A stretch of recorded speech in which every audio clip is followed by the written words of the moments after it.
Des caricaturistes au panthéon de l'humanité. Une reconnaissance universelle pour ceux qui ont décidé de rire de tout. Je suis Charlie, un slogan sans frontières, scandé dimanche par des millions de personnes.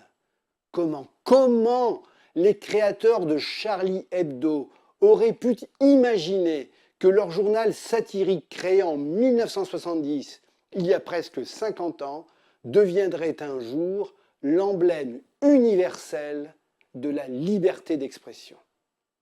L'histoire de Charlie Hebdo trouve principalement ses racines dans celle d'un autre journal satirique, Hara-Kiri. Lui aussi maintes fois condamné, lui aussi maintes fois attaqué. Un journal créé en 1960, en pleine guerre d'Algérie, par deux écrivains iconoclastes, François Cavana et Georges Bernier, alias le professeur Choron. Georges Bernier qui, parenthèse, n'est autre que le père de la célèbre humoriste Michel Bernier. Bernier et Cavana rassemblent autour d'eux une équipe où se retrouvent Francis Blanche, Topor, Fred, Reiser, GB et déjà Wolinski et Cabu.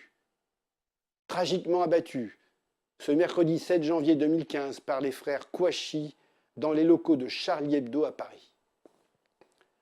Hara-Kiri, journal bête et méchant, comme le qualifiaient ses créateurs, est interdit de publication en 1961, puis en 1966. Mais chaque fois, il reparaît. La liberté d'expression est un combat permanent. En 1969, nouvelle interdiction de publication. Elle est cette fois prononcée par Raymond Marcellin, le ministre de l'Intérieur, qui estime qu'Hara-Kiri a dépassé les bornes en s'attaquant à un monument de l'histoire de France, le général de Gaulle. Hara-Kiri n'a-t-il pas osé titrer pour annoncer le décès du général « Balle tragique à Colombey, un mort ». Pour contourner l'obstacle, les caricaturistes d'Hara-Kiri vont créer un nouveau journal, Charlie Hebdo. Pourquoi ce nom? D'abord pour rendre hommage à Charlie Brown, le célèbre personnage de la bande dessinée des Peanuts, mais aussi pour continuer le combat de la liberté, Charlie étant le nom donné par les caricaturistes au général de Gaulle. Le caricaturiste plie, mais ne rompt pas.